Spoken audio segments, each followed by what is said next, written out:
Hey guys, Jules here for WhatCulture.com, back again with another episode of the most insane things happening in wrestling right now. The show does exactly what it says on the tin in the most annoying way possible. You are very, very welcome. Now, that is right, I have returned. I've returned from my trip in Wales. I've climbed 2 mountains, I've bedded some of the locals, and thanks to the lovely episode hosted by the even lovelier Phil, thank you very much, mate, we have officially joined the Bullet Club.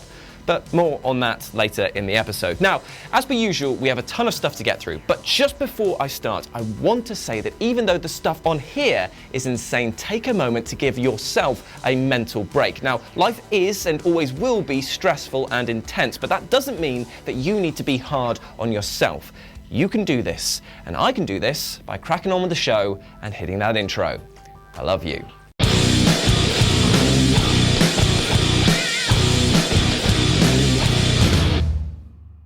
We have reached the Wrestling Summit. It has finally happened, and it comes not from a technical masterclass put on by the likes of Zack Sabre Jr., nor was it a mental spot fest of sorts, but it was something paradoxically so incredibly high on the ridiculous scale and so incredibly low brow that it broke the goddamn metric.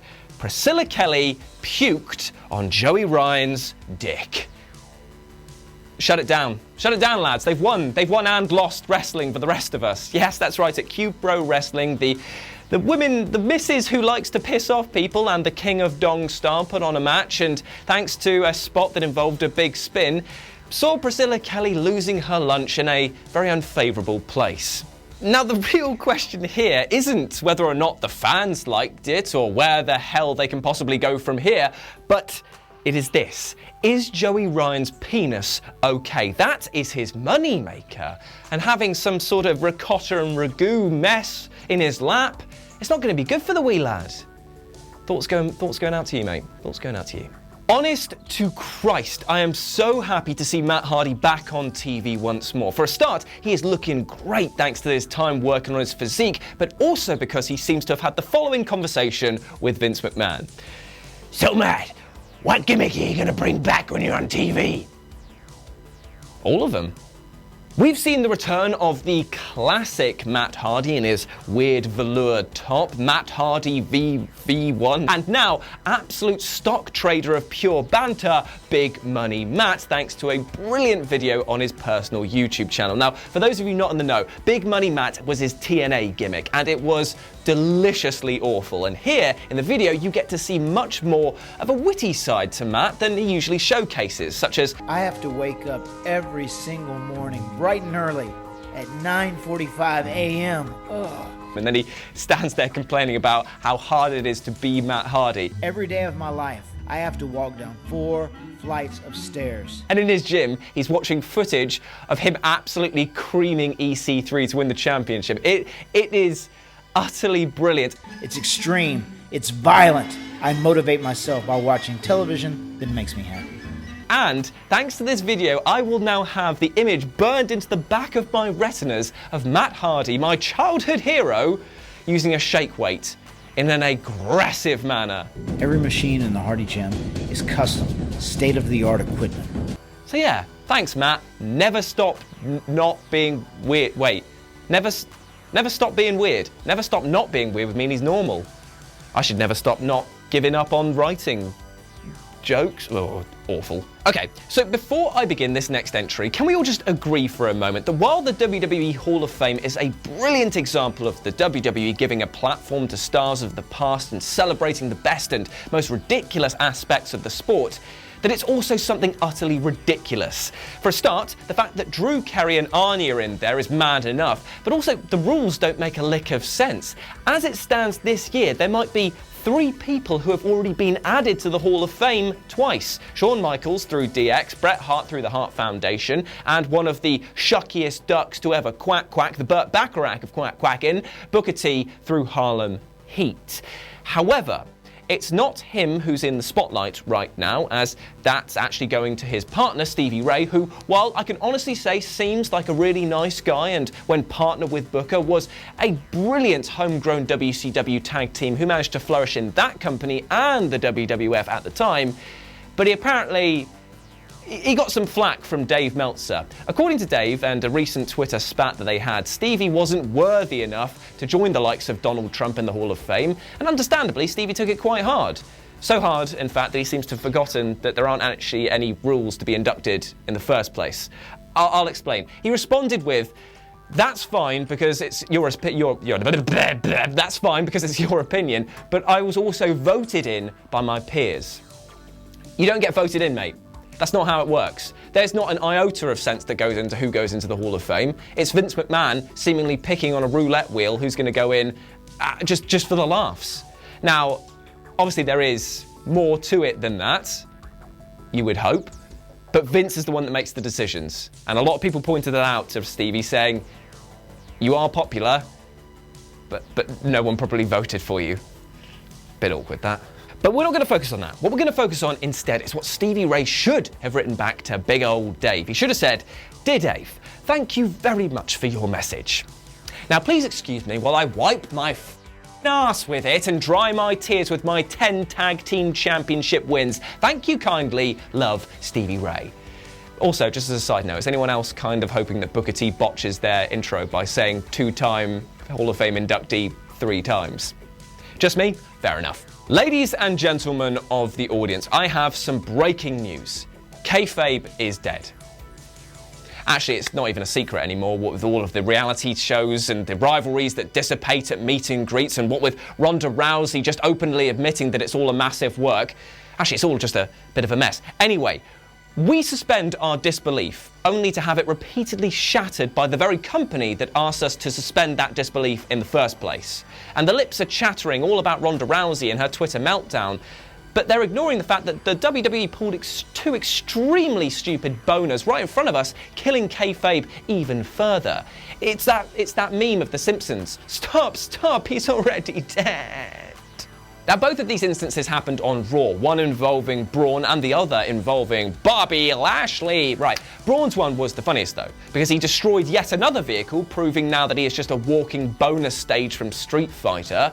Now, if this scene looked familiar, then you might be thinking that it's just because of the fact that Braun has destroyed more people carriers than Gene Snitsky, and apparently that wasn't his fault. But what I'm actually saying is that it might also be the fact that the WWE put out a toy of this exact skit weeks before it happened, basically setting it up before it happened on TV. Ridiculous.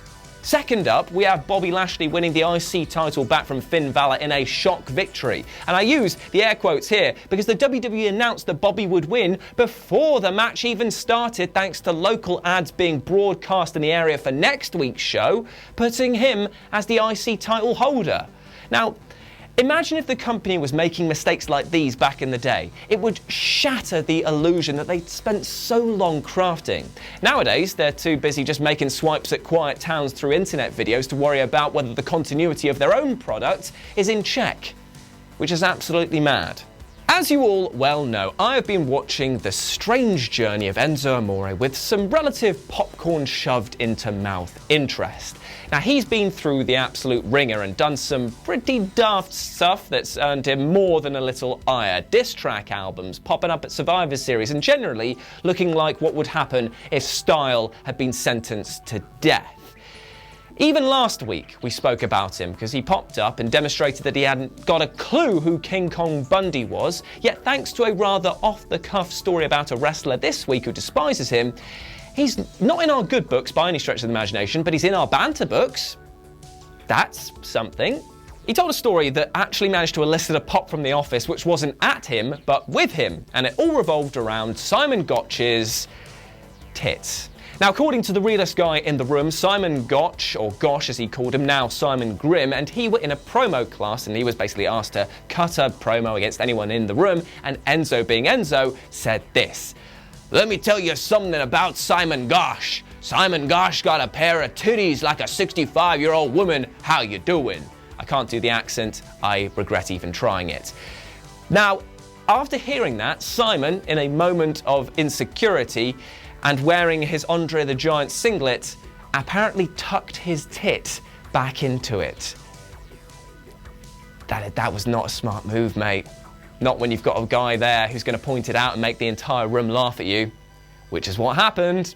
according to the man, allegedly. Now, don't get me wrong, this was utter preschool joking tomfoolery, but it is one of the reasons why his character worked as well as it did in the WWE. What it actually sets up, though, is something better. Grim versus Enzo would actually be a match that carries a history and would be pretty good, especially seeing as it was kind of highlighted at when Enzo said, "If I found out that he caused me those injuries that I sustained on purpose, well, how you doing?" Yes, that's right, he actually ended a threat with, "How you doing?" Brilliant. It's utterly ridiculous, but at the same time, essential car crash viewing. Hey, Tama. You guys ain't invited to the block party. We're gonna join the Bullet Club. I don't like it. You two soy boys. Solve a Rubik's Cube. Oh, it appears I've already solved my Rubik's Cube. I've done mine too. You've taken all of the stickers off of it. He's just getting us to help move his house, isn't he? Yeah, he is. Right, that was easy. Yeah, job done. Now stop! Time! And that is checkmate. Good move. Yeah. Not only have I beat you at cricket today, but it's also a good day because we've officially joined the Bullet Club! Baby! I got my t-shirt, the right one this time. I got my good vibes. It's a good day to be us. It is. We completed last week's challenge, so therefore we are officially part of the Bullet Club. That was the deal. And you know what? Until Tama says otherwise, we're in! Yeah, baby! Isn't that right, Tama? Ow. You two soy boys. You guys want some, huh, Adam? You want some, Phil? Okay. All right. Show up April 7th. Come home through. Man, bring your whole squad. Squad up. We're gonna be done at MSG. All boys coming through. Huh? Keeping all belt just dripping in gold, huh? Yeah. Yeah, we're gonna celebrate hard on April 7th. That Bullet Club block party, Adam, Steve, whatever your name is, Phil, show up. Huh? Come on. Steve Chambers. That's your name from now on. Steve Chambers. Let's go. Come on, Adam and Steve. Let's go. Show up. Huh? Yeah? Here, let me read your book. Where the wild things are. You don't want to mess with this. Huh? Come on. I'm where the wild things are. You don't want to come here. Let's go. Thanks, Tama. That was weirder than usual. Yeah, that wasn't the welcome to the Bullet Club I was kind of expecting. No, I'm pretty sure that Jay White didn't get the same treatment as we Definitely have not. just then. Definitely But not. think of it this way. He hasn't officially said that we're not part of the Bullet Club. So I until suppose so, he yeah. says otherwise, we are officially still in the Bullet Club. Okay, I like it, yeah. Got the t-shirt, got the hat, good vibes. He definitely seems keen on kicking our ass, though. Yeah, but he wouldn't have invited us to the Bullet Club block party on April 7th. April 7th, Bullet Club are going to be there. We're going to be there. We're in the Bullet Clubs. Yeah, I mean, that makes sense, right? Yeah, he definitely said he's going to kick our ass when we're there, though. No. He said he's going to kick Steve's ass. True, but he doesn't even know your name, so... That is incredibly hurtful. All right, Adam. Listen, think of it this way. If he doesn't know who I am, then it's going to be even harder for him to kick me out. True. I've got True. longevity. Good vibes. Exactly. Good vibes. But we should probably do something about this Yeah, because we should definitely do something about this. if we are going to get our ass kicked on April 7th, and we've got our own live show on April 8th, Yep. we probably need to get a bit of preparation work done, right? Top health. Yes, and I know exactly what we Me should do. too. Change Train. the wiki page. Change the wiki page. Yeah. I We're in the Bullet like it. Let's do both. Yes.